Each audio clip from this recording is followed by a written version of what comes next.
Deep in the heart of West Africa, where the golden kingdom of the Ashanti once flourished, a fierce struggle for power and survival unfolded.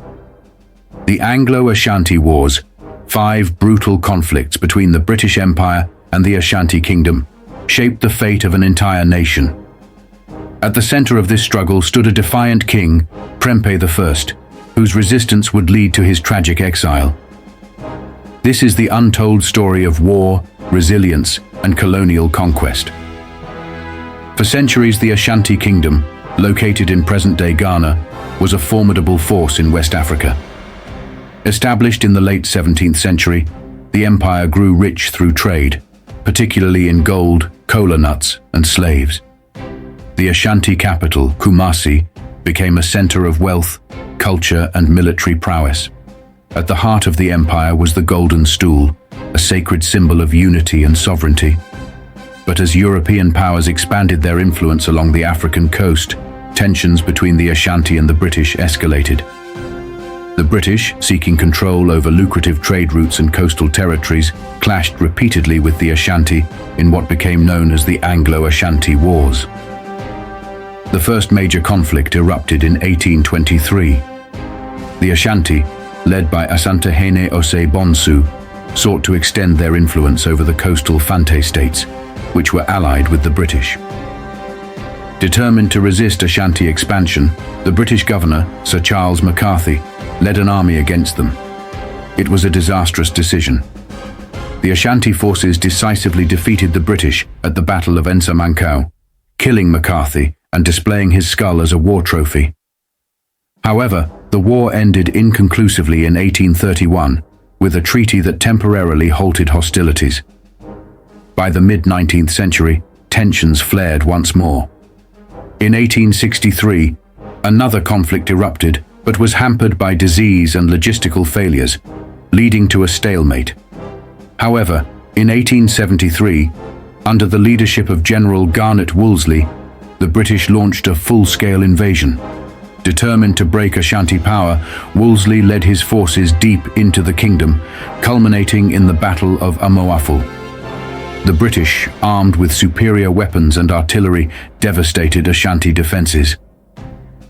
In 1874, they reached Kumasi and burned the city to the ground, looting treasures, including the Golden Stool's ceremonial artifacts. The Ashanti were forced to sign the Treaty of Fermanagh, ceding territory and paying a heavy indemnity. Despite their losses, the Ashanti refused to submit entirely. In 1888, Prempeh I ascended the throne, determined to restore Ashanti independence. He rejected British demands for complete subjugation and resisted becoming a protectorate of the British Crown. The British, now eager to fully control the Gold Coast, launched another military campaign in 1895. Under Sir Francis Scott, British forces once again advanced on Kumasi. Facing overwhelming odds and to avoid unnecessary bloodshed, Prempeh I chose not to fight. Instead, he surrendered peacefully, hoping to negotiate Ashanti sovereignty. But the British had other plans. In 1896, Prempeh I was forcibly exiled to the Seychelles, along with his family and advisors. The Ashanti Kingdom, stripped of its leader, fell under British rule, though its people never abandoned their resistance. Even after Prempeh's exile, the Ashanti spirit remained unbroken. In 1900, a new rebellion erupted, the War of the Golden Stool, led by the fearless Queen Mother, Ya Asantewa. The British, now in full control of Kumasi, demanded the sacred Golden Stool, believing it would symbolize their total domination. But Ya Asantewa and the Ashanti warriors refused to surrender it. The resulting conflict saw a heroic resistance against British forces. Although the Ashanti eventually lost, the Golden Stool was never captured. It remained hidden, a symbol of the Ashanti people's undying spirit. For nearly 24 years, Prempeh I remained in exile. But in 1924, after persistent Ashanti petitions, the British finally allowed him to return. Though stripped of his royal title, he was welcomed as a national hero. In 1935, the British restored the Ashanti Confederacy, allowing the Ashanti to govern themselves under their traditional system. Prempeh I was reinstated as Kumasi Hene, a leader without full sovereignty, but his return marked a step toward reclaiming Ashanti identity and autonomy. The Anglo-Ashanti Wars were more than just battles for territory.